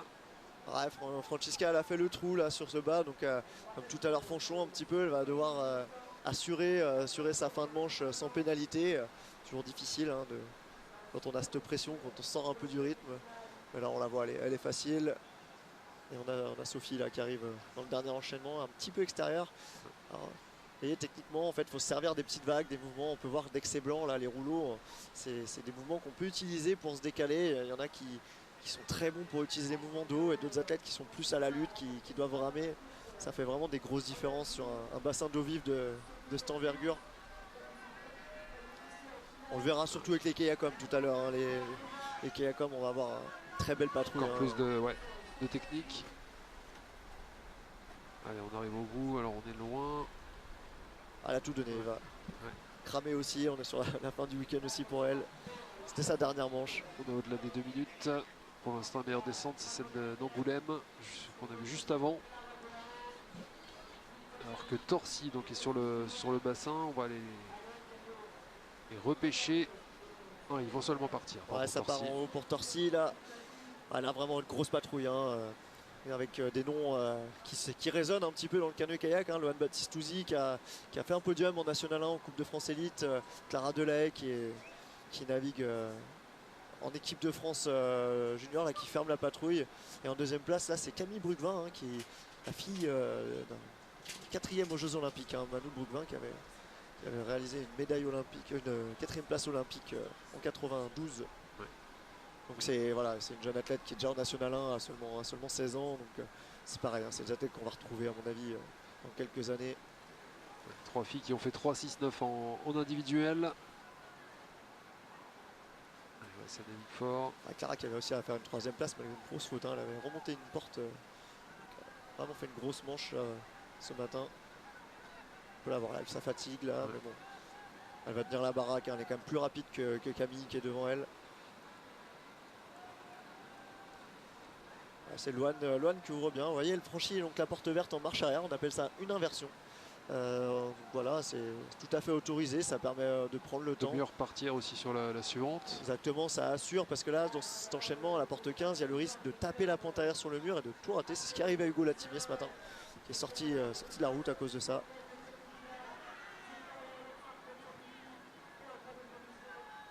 Et là, ouais, c'est costaud, hein, ça y va. Oh là là, La touche, ouais. elle a la même Ouais. erreur. Elle a raté la porte comme Aloïs Bruchet, non Valérian ce matin, tout à l'heure en canoë. Ouais, qui avait, touché avec le bout du bateau. Exactement. Et la porte passe du mauvais côté. Et là, c'est la catastrophe pour monter. Et là, on peut voir, elle a remis du rythme parce qu'elle veut rattraper son erreur. Ouais. Clara, c'est une super athlète. Hein. Elle s'en chaud, veut. là, ouais. Et là, regardez, elle est en train de s'arracher pour terminer. Ah, elle s'en veut à l'arrivée. 2 minutes et quelques, on ne jouera pas la première place. Attendre les pénalités, mais ouais, effectivement, c'est un peu long. Il y a des grosses erreurs. Hein. C'est dommage parce que c'était une belle équipe. Et là, c'est la grosse équipe d'Épinal hein, qui arrive. 3 athlètes qui ont toutes performé. Hein. Vous allez voir. Donc on a la championne de France U18. Ilona qui a gagné les championnats de France l'an dernier. Il y a Yana qui a fait 3e cette année. Et Fanchon. Qui a aussi gagné les France quand elle était en junior, mais surtout qui est une athlète en canoë, mais aussi en kayak. Ouais. Elle a été championne de France de kayak en junior, hein, donc elle sait vraiment faire les deux. Là, on peut voir, c'est collé. Hein. Ilona ne laisse pas respirer Fanchon devant. Et Yana qui va bien temporiser. Bon, voilà, super. Ouais. C'est très bien parti. Et ces 3 athlètes qui s'entraînent à Épinal, hein, surtout là, on a sur toutes les 3 ici. Fanchon qui doit être du côté de Metz, sinon en temps normal il me semble. Ilona qui est en études à Nancy. C'est ça, Fanchon est originaire de Metz mais habite à Épinal depuis un bon moment. Elle travaille à Épinal. Hein, travaille à Épinal désormais. Salariée par la Com d'Aglo d'Épinal. Et Ilona effectivement et Yana qui sont en études à Nancy qui habitent sur Épinal les deux. Hein, font les trajets pour les études mais surtout elles s'entraînent ici au quotidien sur ce magnifique bassin. On peut voir une petite faute hein, pour Ilona là, qui attend. En attendant, Yana a dû temporiser. C'est dur dès qu'on perd le rythme, très difficile de ne pas toucher. Fanchon elle va attendre pour bien croiser. Voilà, ça y va. Elle aura presque eu le temps de sortir, mais elle a décidé d'attendre ses collègues. Ça remue par ici. Dernière grosse descente. Voilà, c'est assuré pour Fanchon devant. On va voir derrière ce qu'elles vont faire. Super passage hein, d'Ilona. Et pareil, Yana très bien assuré là. Voilà, Yana qui met les watts. C'est une bonne patrouille. Propre, hein, ouais, ça, magnifique. Attention, parce qu'il y a eu des bons temps devant. Ça peut-être... ça va. Ouais, dans le chrono, on sera quand même devant. Ça va aller plus vite. Ouais. 58, le meilleur chrono, sans compter les touches. Yana qui finit fort, finit très fort. Ouais, on est à 49 et quelques pour le GESN. 52, on va attendre les pénats, mais ça sent bon hein, pour l'équipe d'Épinal. Là, a priori, si là ça devait rester comme ça, la victoire devrait peut-être déjà être acquise hein, pour le club d'Épinal avant les dernières patrouilles. Les filles qui avaient déjà fait 2e en C1. On les sentait plus fortes en kayak hein, avec Fanchon qui a fait 2e, Yana 4e, Yana qui a très bien navigué en individuel, hein, c'est jeune junior, qui sera encore junior l'année prochaine. Hein. Yana qui on retrouvera peut-être en équipe de France aussi hein, l'année prochaine, elle fait partie des prétendantes sérieuses à l'équipe, elle est suivie hein, pour la fédération aussi. Allez, c'est bon pour le GESN, 3e victoire en patrouille là, avec cette catégorie du K1 dames. Épinal qui tient son rang, hein, s'il laisse rien au hasard, et les athlètes sont sérieux, ils ont envie de montrer que le club d'Épinal est au-dessus. Club qui a déjà remporté hein, le classement national des clubs cette année. Donc à l'issue de la saison individuelle, il y a un classement qui se fait en cumulant les points de tous les athlètes. Épinal a devancé Pau. Et puis Épinal qui a bien sûr remporté de multiples reprises ce championnat de France des clubs. Alors, on n'a pas, je pense que même au GESN on n'a pas le chiffre exact. Ça doit se chiffrer en... Ça doit se compter en dizaines. Ouais. Le titre qui a échappé, le dernier titre était à Pau, hein, puisqu'il n'y a pas eu de championnat de France des clubs pour cause de Covid. Et du coup, Pau avait remporté le classement à ce moment-là. Et donc le titre de champion de France des clubs qui a été donné sur le classement. Mais là, c'est maintenant, a priori, on va récupérer après à la fin de ces courses le titre. Ouais, là visiblement.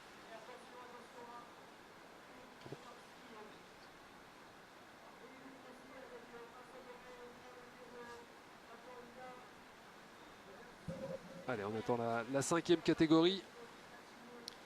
On avait quelques Félicitations de téléspectateurs en direct qui sont venus côté du bassin, profiter de ce rayon de soleil et du spectacle.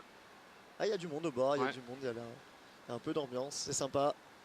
Et là, on va arriver sur la Alors, catégorie la plus Le la plus classement dense. provisoire, donc c'était après le passage des C1 dames, je pense. Ouais, c'est ça. Ouais. Champigny. C'est exact. Non, après le passage des C1 hommes, des ouais. C1 hommes, pardon. Donc là, ça a dû encore s'amplifier, sachant que d'après nos calculs, donc Torcy a fini deuxième du K1 dames et Metz troisième. Ouais, on s'attend à voir Torcy remonter un peu sur la fin. On avait un peu noté, coché le club, puisqu'ils ont des très bons kayaks quand même, qui ont fait deuxième et quatrième en individuel, les athlètes des équipes de France. Donc ça va aussi aller vite en patrouille, on a à n'en pas douter. Là, malheureusement, c'est vrai que leur patrouille kayak dame est un peu partie à la faute, c'est dommage. Gabriel De Coster à l'image, le Belge, un des Belges du GESN. Vous voyez quelques ralentis de cette catégorie kayak dame, alors que s'élancent les premiers hommes tout en haut du bassin. On vient de les voir partir depuis notre poste de commentateur. Là, il ne faudra Et pas là, ça faire d'erreur. envoie, Hein. Ouais, parce que là, on a 5 patrouilles vraiment costauds. Il n'y a pas de patrouille. Oh là là, Julien qui est parti à la faute dès la 3. Ouais. Je disais, Julien Pajot, c'est l'entraîneur de Unang désormais. Il a gagné la course internationale de Merano l'an dernier. Il est capable de faire des manches incroyables. Mais là, voilà, il est un peu gêné. Il a voulu sortir en fait avant que les autres arrivent pour les laisser tranquilles, mais il les a gênés en sortie. Donc finalement, ça va presque faire perdre du temps à ses collègues. Et regardez, là, il repart à la faute. Encore une faute, ouais. Oh là là, il est complètement sorti, Julien. C'est dommage. Derrière, c'est Pitre Horreur, international suisse, qui enchaîne très très bon bateau. Et en dernier, Laurent Stark qui a gagné le National 2 cette année. Donc vous voyez, on a vraiment 3 bateaux sur le papier excellents, mais là, c'est complètement Ouais, sorti. encore une grosse touche. Ah, Julien, il est pas dans le rythme. Ça arrive des fois, on n'est pas dans le rythme des mouvements d'eau, on se bat et il n'y a rien qui va. Et vous voyez, là, c'est à la lutte pour Julien.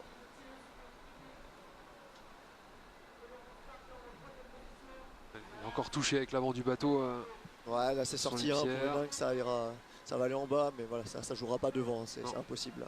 Non, et ça fait les affaires au-delà de la catégorie pour le GESN. Qui va Ouais, encore puis creuser l'écart. j'ai un classement provisoire après les kayak dames. Là, le GESN a encore creusé l'écart, bien sûr, Ouais. puisque avec 3573 points, c'est 500 points d'avance tout pile sur Torcy qui a Ouais, qui est remonté comme 3073. vous l'annonciez. Exactement, ouais, on le sentait. Torcy deuxième et Unang est troisième avec 3001 points. Donc bon, mathématiquement, c'est pas terminé, puisque voilà, il reste encore presque 700 points à distribuer. Donc, mais bon, avec les deux finalistes qui arrivent, le GESN a vraiment fait un énorme trou et là, ça va jouer à deuxième place. Ouais. Par contre, Et le combat pour la deuxième place va être très serré. Je pense qu'il y a encore 5 clubs en lice. les kayakistes du Nang qui s'en veulent là. Que vous voyez à l'arrière les C2 mixtes Ah, qui sont prêts à on voit enchaîner juste après cette catégorie. Hugo Latimier et Margot Perrin en arrière-plan là, qui ont gagné en individuel. Qui s'entraînent déjà avec Corentin et Maya Gombert, là, Corentin Monas. Et voilà Alors. à l'image.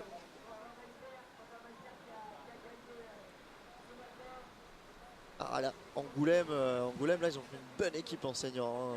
Surtout à Théo Deving, il a fait troisième du classement général de la Coupe du Monde de Slalom Cross. Le premier à s'élancer là. Donc voilà, il a évolué avec les équipes de France de la nouvelle discipline qui sera aux Jeux Olympiques à Paris. C'est ce qu'on appelle le kayak extrême, ou quel que soit son nom. Là, c'est des descentes spectaculaires. On avait un champion de France l'année dernière du côté du GESN, Ouais, Lucas Latimier. Lucas Latimier avait pris le premier titre Ouais. à l'ouverture de la discipline. Cette année, on a eu un champion du monde en junior, Hugo Monas, champion Ouais. du monde junior de slalom extrême, énorme performance du côté de l'Italie. Et voilà, c'est vrai que le GESN a gagné aussi le classement des clubs de slalom extrême. Il a tout de suite pris Le créneau. le créneau et les athlètes, ça a bien mordu chez nous. Donc voilà, on a des très bons résultats dans cette discipline. C'est Alors, plutôt encourageant. Par contre, je crois que les modes de sélection sont encore un peu flous pour Paris 2024, mais on pourrait voir un athlète du GESN éventuellement s'il n'y avait pas de formule un peu combinée avec des gens qui pratiquent une discipline plus classique Ouais, du slalom. exactement. On est en attente en fait du comité international olympique qui va nous donner les modalités d'attribution des quotas olympiques. Donc savoir comment le pays peut avoir un quota et en fonction de ces modalités d'attribution, c'est les classements français pour les Jeux sera fait en fonction de ça. Donc pour l'instant on attend, ce sera peut-être soit un spécialiste du extrême, ou alors ça sera quelqu'un effectivement qui sera un, un polyvalent. On a un profil polyvalent, comme Mathieu Biazizou d'ailleurs, qui est très polyvalent, qui s'entraîne en extrême, qui a fait quatrième des championnats de France élite cette année de kayak extrême, et qui a montré des belles aptitudes dans cette discipline. Donc voilà, on attend encore un petit peu, c'est en rodage. Donc c'est vrai qu'on a Lucas Latimi qui est très très bon dans la discipline. Il arrive à faire des différences notables sur son rythme de pagayage. Donc à suivre. J'espère qu'on pourra vous proposer ça sur notre antenne à l'occasion. On avait passé quelques images lors du championnat régional là, qui avait été couplé avec une manche de Coupe de France, c'est ça, de kayak extrême début juin. Exactement, on avait accueilli une Coupe de France. Très sympa avec ses portes gonflables, les passages sous l'eau obligés. Ouais, c'est du border cross, des barricades, donc forcément ça joue des coudes et ça fait le régal du public. Allez, l'équipe de Val-de-Lindre avec Thomas Ukalovic, Thibaut Lacour et Lucas Augu. Ah, c'est pareil, ça va être une équipe homogène puisque Lucas le premier là est en National 1, Ukalovic un bon National 2 qui court pour l'international. Il est international croate. Et derrière c'est Lacour qui a un bon National 2 aussi qui se débrouille très bien, donc ça va être assez homogène. Alors bien sûr il faudra aller sans faute pour pouvoir jouer quelque chose puisqu'on a des patrouilles un petit peu plus rapides après. Oula, attention, ça esquive. Alors je rappelle la règle, pour passer, franchir correctement une porte, il faut avoir la tête en entier en même temps qu'une partie du bateau. Donc voilà, si les juges sont là au bord pour statuer du bon franchissement ou pas de la porte. Donc là pour l'instant, il n'y a pas de souci. Sur ce qu'on voit, ça roule. Il faut être un petit peu contorsionniste pour pratiquer ce sport. Ouais, ça demande de la force, de l'agilité, un bon rapport poids-puissance. Voilà, c'est un sport assez complet. Il y a aussi un sacré jeu de jambes à l'intérieur du bateau qu'on n'imagine pas trop. Mais voilà, on manie aussi le bateau avec les jambes. Là, on peut voir en attente, là c'est dur. Ils ne savent pas trop quoi faire, ils sont un peu perdus. Ils ont perdu le timing. Contrer le courant. C'est ça, ouais. Ils ont perdu le timing, donc ils ont dû s'arrêter. Et quand on doit s'arrêter dans les torrents, c'est très difficile. Il se fait un peu chahuter. Ouais. Donc là, à la fin, c'est un peu dur. On le sent, le week-end a été long. Allez, ça croise toujours.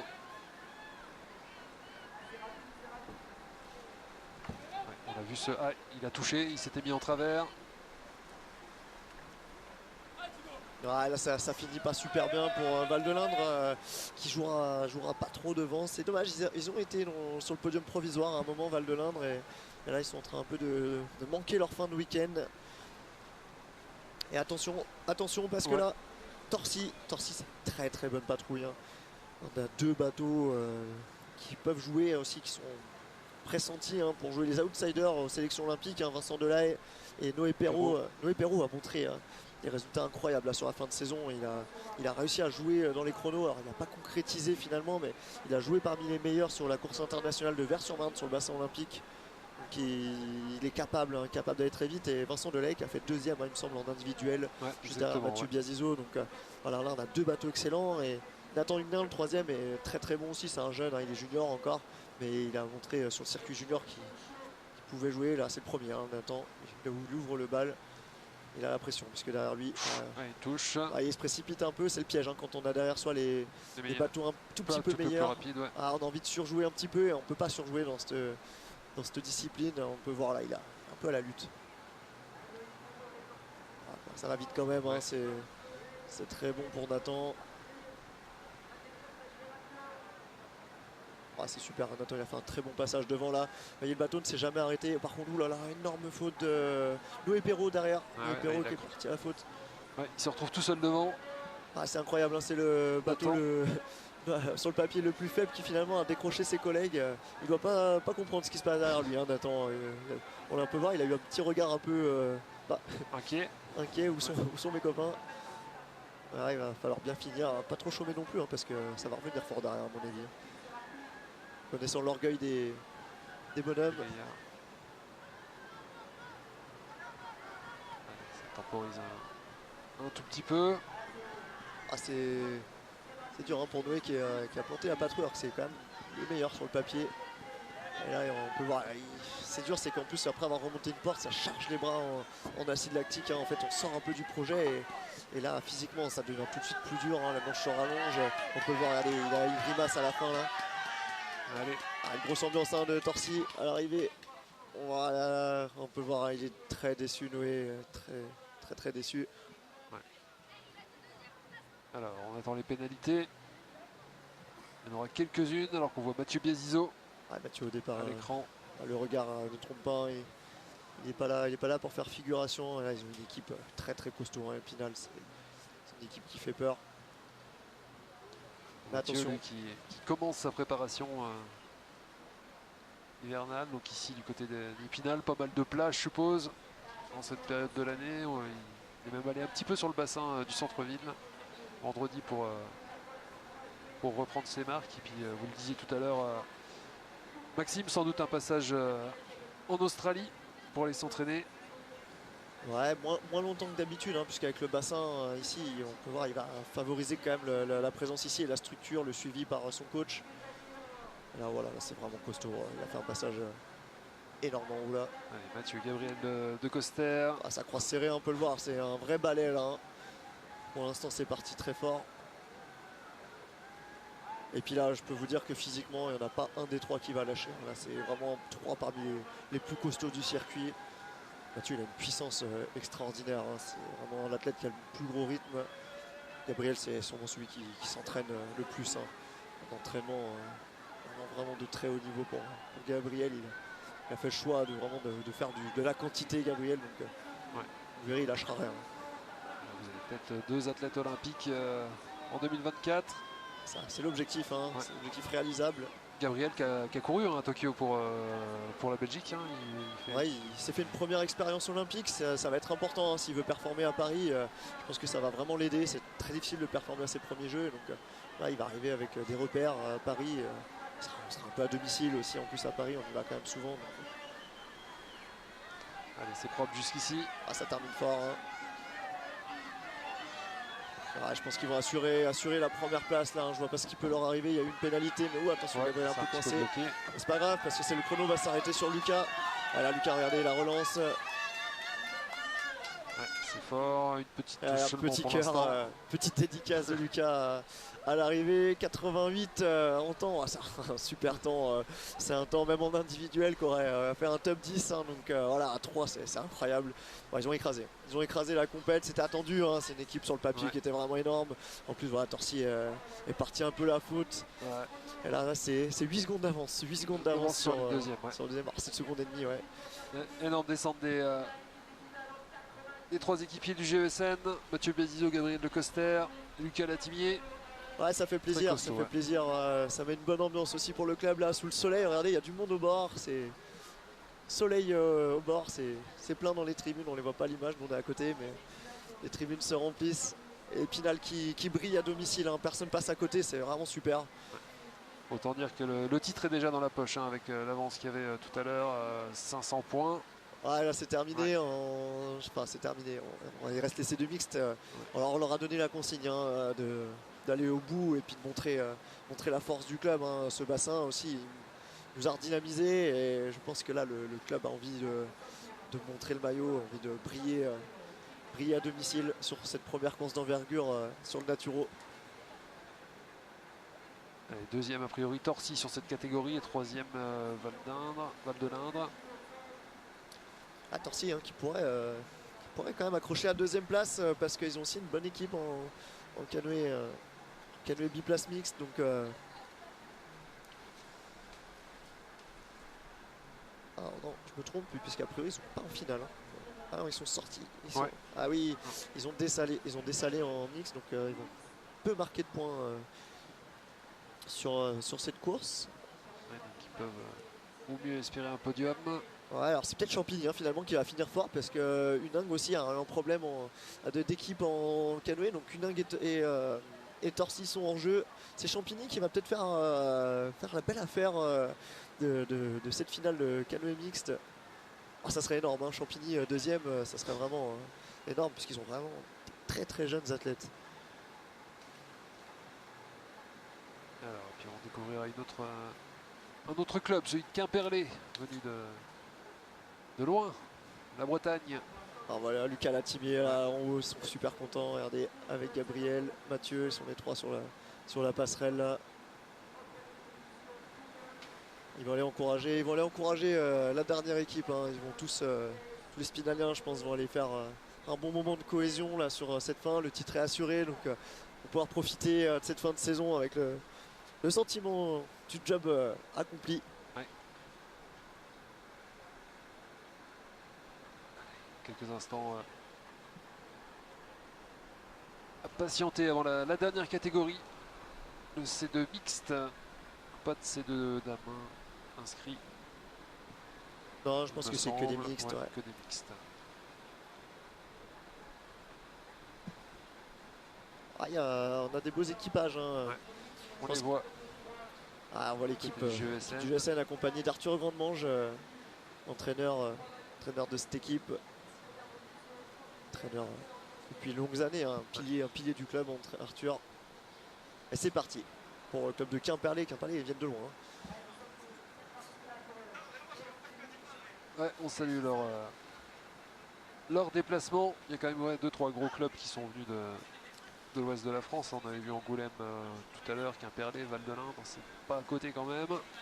Ah, en plus Quimperlé, ils ont eu un énorme coup dur au dernier moment avec le Covid de Nicolas Gestin, qui en fait en rentrant de sa course internationale a tombé malade avant de rentrer. Donc finalement il est isolé depuis son retour de Londres. Et forcément il n'a pas pu venir ici. Donc ils ont perdu leur leader, parce que Gestin c'est un énorme athlète. Hein. Il a gagné le classement général de la Coupe du Monde. Il fait partie des favoris pour aller aux Jeux Olympiques. Ça va jouer certainement entre lui et Denis Gargaud, champion olympique de 2016. Alors j'ai un classement provisoire après les Cagnacoms. Effectivement, GESN bien sûr en tête avec 3963 points. Torcy deuxième avec 3418 points et Uningue troisième avec 3256 points. Je sens que Torcy et Uningue ne bougeront plus, puisqu'ils n'ont pas de bateau dans cette catégorie. Donc, A priori, on devrait avoir un écart de moins 500 points du GESN. Voilà, Ouais. c'était ce qu'on attendait. Hein, c'est c'était déjà dans la l'objectif. poche, ouais. C'était l'objectif quand même le contrat est rempli. de gagner avec la manière. Et pour l'instant, c'est en cours, en espérant que ces deux mix terminent En beauté. en beauté. Mais bon, ils ont quand même fait 1, 2 et 3 en individuel. Hein, donc, On l'a vu là en tout cas sur cet équipage de Quimperlé, il y a beaucoup moins de rythme et c'est beaucoup moins fluide. Je sais pas si on a les... Ouais, Quimperlé qui n'était pas dans le top 5 en individuel. je pense qu'ils avaient un bateau peut-être quatrième en C2 mixte Quimperlé, si je me trompe pas. Et non, c'était en C2 c'était loin, autant pour moi. C'était Val-de-Linde qui était quatrième. Donc là ça finit tranquillement, Ouais. c'est la fin du week-end. Le but c'est d'arriver en bas avec le bateau.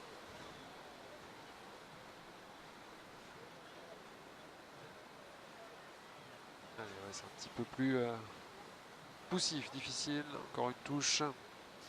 Ouais, forcément après la patrouille Kayakom du GESN qui a fait une démonstration de force, le rythme est un petit peu tombé avec le C2 mix, mais bon ça va quand même repartir, hein. Je pense Nancy va avoir une équipe qui se débrouille. On se rappelle de belles descentes il y a quelques années, hein. La dernière fois qu'on a fait les championnats de France des clubs à Épinal et sur notre antenne, ça devait être peut-être bien en 2018 ou 2017. Là on se rappelle des Charlotte Aboa avec les Gauthier Claus, les Mathieu Péché. Oui, Bien sûr, ça descendait bien. Hein. Le C2 spinalien, c'est une histoire, ouais. ouais. Une sacrée histoire. Après voilà, maintenant il y a quand même une nouvelle génération. C'est la force, hein, du club d'Épinal, c'est d'avoir assuré une transition assez fluide entre l'énorme génération de C2 avec bien sûr en tête de file Gauthier Mathieu, même Mathieu Biazizo, voilà, avec là des jeunes qui arrivent quand même à émerger malgré l'ombre des grands, on va dire. C'est pas facile, hein, dans les clubs, on a souvent des effets de génération. Et Épinal arrive à assurer une transition assez fluide. On peut voir, hein, c'est dur pour le C2 mixte. Thibaut Blaise, hein, qui emmène le premier C2. Ouais, on est passé sur Nancy Tomblaine. Ouais, alors je connais pas sa coéquipière, je pense que c'est une ancienne ou une maman, je sais pas trop. Ça arrive, hein, des fois qu'on licencie des athlètes pour compléter un équipage. Mais Thibaut, il est tellement costaud, il peut emmener un bateau, mais on voit, elle n'est pas très à l'aise devant. Je pense elle n'est pas super habituée à naviguer. Donc Thibaut, il fait le job hein, derrière. Athlète très costaud, Thibaut Blaise.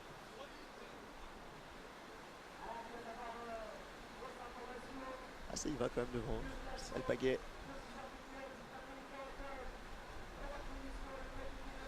Derrière, hein, particularité de l'équipage, derrière, ils ont fait le choix de mettre le garçon devant.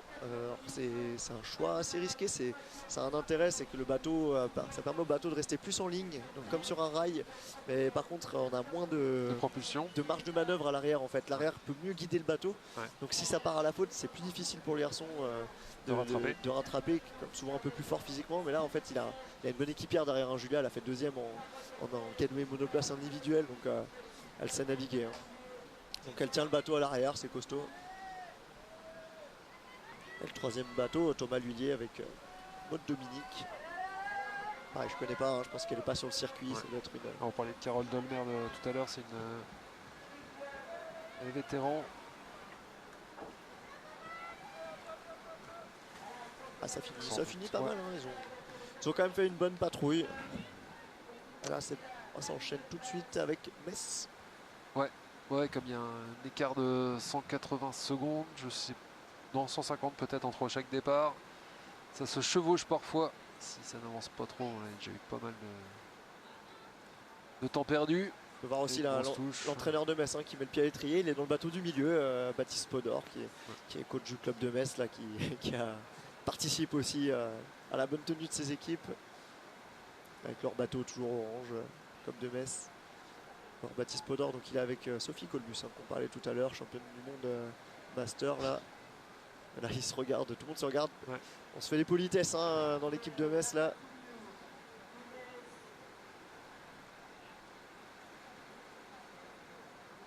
On sent que c'est le moment ludique de la journée.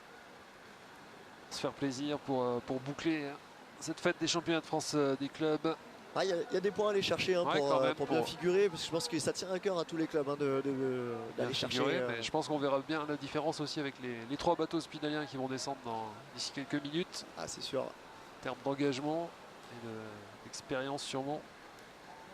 Ah, il y a des enjeux hein, quand même sur le classement des clubs à la fin hein, pour on va dire les politiques locales. C'est vrai que le classement c'est quand même quelque chose d'important pour les clubs pour continuer d'être aidés, de pouvoir faire naviguer les jeunes, de pouvoir continuer à aller aux compétitions. Un sport quand même avec peu de moyens, donc ce classement il a un enjeu important. C'est pour ça que là ces clubs-là répondent toujours présents aussi. Puis c'est un enjeu de cohésion aussi, hein. Un bon classement ça lance aussi une bonne prépa hivernale. Hein. C'est tout de suite quand on vient de gagner un championnat de France ou de faire une bonne place, on est plus motivé pour aller s'entraîner et puis manger des kilomètres sur cette prépa. Là, typiquement, les athlètes vont. On parlait tout à l'heure de Mathieu Bézio qui enchaîne sur sa préparation hivernale, mais on coupe combien de temps en fin de saison comme ça, Maxime? Alors, il n'y a pas vraiment de règles. C'est vrai qu'il y a des sports comme le ski où il y a en général une culture de couper assez longtemps. Nous, ça dépend des athlètes. Il y en a qui coupent très peu. La plupart, on va dire en moyenne, ça coupe 15 jours. C'est très court. Ouais, c'est 15 jours de vacances à la fin de saison. Et puis ça repart. Il y en a qui coupent en continu. La plupart continuent à faire du sport. En fait, on coupe du kayak pendant 15 jours. On va plus se faire plaisir à faire du VTT, de la course à pied. Voilà, changer un petit peu d'activité. Après, on va commencer à aller beaucoup en salle de musculation. Il faut faire le travail. On va aussi faire du ski de fond. Ça dépend un petit peu de là où on habite. Mais bon, globalement, on va manger des kilomètres sur le canal de la Moselle. Ouais, c'est un sport où il n'y a pas de choc, c'est moins important peut-être de couper pour le corps, mais c'est toujours important de faire un petit break quand même. On a vu le club de Champigny qui est parti. Alors Champigny. Ah, c'est des très jeunes bateaux là, hein. On voit Adélie, Axel là, à eux deux. Je pense qu'ils n'ont pas 30 ans, donc cumulé. Vous pouvez voir, c'est franchement pas mal. Hein. Elle est toute petite à l'avant du bateau. Alors, Axel Collin, Alina Belhaddad qui avait pris la 12e place tout à l'heure en finale A. Ouais, c'est eux qui ouvrent le bal là. Ah, ils se débrouillent bien, hein, ils se débrouillent bien. Et derrière, ouais, c'est Baptiste Collin et Adélie hein, qui sont encore plus jeunes. C'est le plus jeune bateau. c'est peut-être les deux plus jeunes de ces championnats qui naviguent ensemble, mais ça navigue bien, hein, franchement. Alors bien sûr, ça décroise, hein, ils vont pas gérer les croisements en plus de leur descente. Ça, on va le voir sur le prochain bateau, sur le club d'Épinal qui va terminer. Je pense qu'ils vont essayer de croiser. Un peu de spectacle pour boucler tout ça. Ouais, c'était belle course, hein, de toute façon, tout le week-end là, on a eu des superbes courses en individuel, en patrouille. Ah, d'ailleurs, ils sont sur la bataille, hein, c'est des jeunes athlètes, mais ils ont des crocs.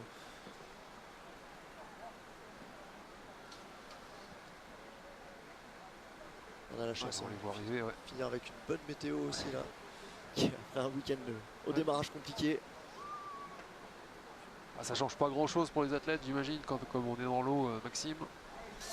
Ça change pas grand chose sur l'eau, par contre vu que là ils courent dans plusieurs embarcations, c'est l'attente entre les embarcations qui est parfois difficile, mais là je salue les organisateurs qui ont fait un travail extraordinaire. Ils ont mis des tentes pour tous les clubs, pour tous les athlètes, pour pu se maintenir au chaud. Les clubs ont été vraiment super contents. Il y a vraiment une très très belle ambiance et ça, une belle réussite ce championnat, hein. Voilà, ça en termine pour Champigny avec Leïla et c'est parti direct Et voici pour Épinal. les Spinaliens, donc Maya Gombert et Corentin Monas, Anaïs Hatton et Jules Latimier et Margot Perrin et Hugo Latimier. On peut le voir Hugo pareil qui est à l'avant, hein, du bateau parce qu'il est capable, très costaud Hugo. Regardez, il emmène le bateau à l'avant, ils sont passés en avant, hein, super passage. Voilà, alors c'est parti à la faute derrière. Alors ça va décroiser du coup parce que Corentin et Maya sont partis à la faute et Hugo va partir tout de suite pour laisser de la place avec Margot. Regardez, ouais, ils n'hésitent pas, ils sont repartis, ils vont lâcher les autres. C'est plutôt mal parti, mais bon. Ouais. Regardez, ils passent tout en avant. Ils vont pas faire d'inversion. C'est impressionnant là. Oh là là, quel passage. Oh, c'est passé On imagine très serré. la force de la ceinture abdominale là pour tenir ce bateau. Regardez, ils les attendent. Ils ont envie de finir ensemble, ils ont attendu. Alors derrière le dernier bateau, hein, on a Anaïs Hatton dans le dernier bateau qui est seulement 14 ans. Hein. Ouais. Donc on a très jeune athlète avec Jules Latimier. Allez, ça recroise là sur la fin de parcours, on s'est attendu. Ça va décroiser le dernier bateau. Regardez Anaïs et Jules là qui sont en dernier, ils sont en train de se donner. Corentin et Maya qui ont rattrapé donc Hugo et Margot. Et là ils vont laisser partir, hein, ça va décroiser. Ça y va fort, hein, devant là. Hein. Hugo il est à fond, Margot derrière qui tire la baraque. C'est un super bateau, hein. Franchement. Ils ont fait une énorme performance en individuel, hein, en remportant la course presque dans les temps des meilleurs C2 hommes. Donc, Ouais, ça envoie du lourd là. voilà, c'est un super passage en bas. Là. Ils sont vraiment costauds, hein, avec leur beau bateau rouge. Allez, là, ils vont attendre dans le dernier stop, puisque bien sûr, il y a toujours la règle des 15 secondes. Et derrière, Allez, ça arrive fort. Ouais, ça arrive fort derrière. Hein. Franchement, là, Jules et Anaïs, là, on les voit. Allez, ils sont à bloc, ils vont recroiser. Hein, donc, c'est qu'ils ont rattrapé leur retard. Ouais. Ils vont leur faire un bon chrono. On les a vus à l'entraînement hier, ils étaient très appliqués. Pour l'instant, la meilleure marque, elle est en 2 minutes 34. Et là, on va attendre le chrono. Est-ce que ça va être corrigé? On est à 2,08 non 2,10. corrigé, 2,10. Voilà, c'est 24 secondes d'avance sur le deuxième bateau. Ils ont fait le job. On attend quand même les pénalités, on ne sait jamais. Regardez la sécurité qui en profite puisque c'est fini. On a vraiment les bénévoles c'est le bénévole du Club d'Épinal. Là, on a Stéphane Cassin en face de nous qui va assurer la sécurité avec leur gilet jaune. Voilà, on rappelle. Ou attention, je vois du rouge s'afficher. Ah ouais, 50. Et ouais, un 50 à la porte 10. Alors bien sûr, ça va être vérifié. Mais il y a un 50 à la porte 10 qui s'affiche, ce qui reléguerait le club d'Épinal à la troisième place avec ce 50 de pénalité.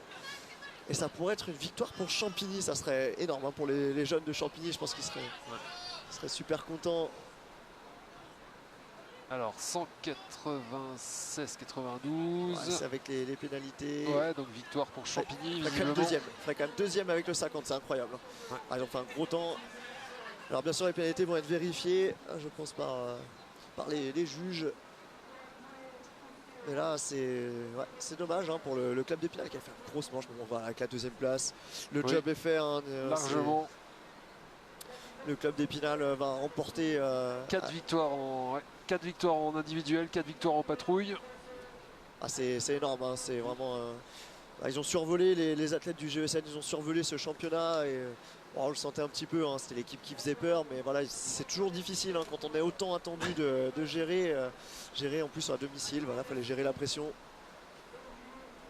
Ouais. Donc voilà, juste le résultat de cette catégorie, donc Épinal, le GESN ne serait entre guillemets que deuxième, mais il y aurait tout de même 4 victoires dans ces finales par patrouille. Alors j'entends pas du tout le retour de la réalisation, mais toujours est-il que le titre est dans la poche pour le GESN. Bon, c'était une belle fête, Maximin, malgré la météo, bon, pas trop au rendez-vous, mais une belle première nationale sur ce bassin. Ouais, c'est une super réussite, les clubs super contents, tout le monde a joué le jeu, l'organisation voilà, en pleine progression après la première course régionale.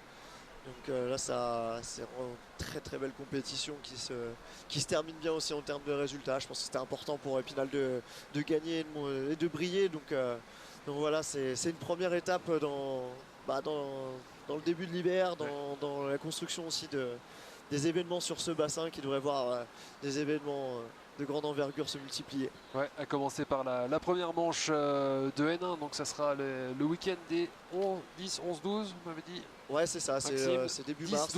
10, 11 mars. 10 ou 11 mars. Et là, je vous invite vraiment à venir. Ça sera un spectacle énorme hein, avec les meilleurs athlètes nationaux. En fait, ils devront passer par là pour aller chercher leur quota de sélection pour aller aux Jeux Olympiques. Ça sera une première étape.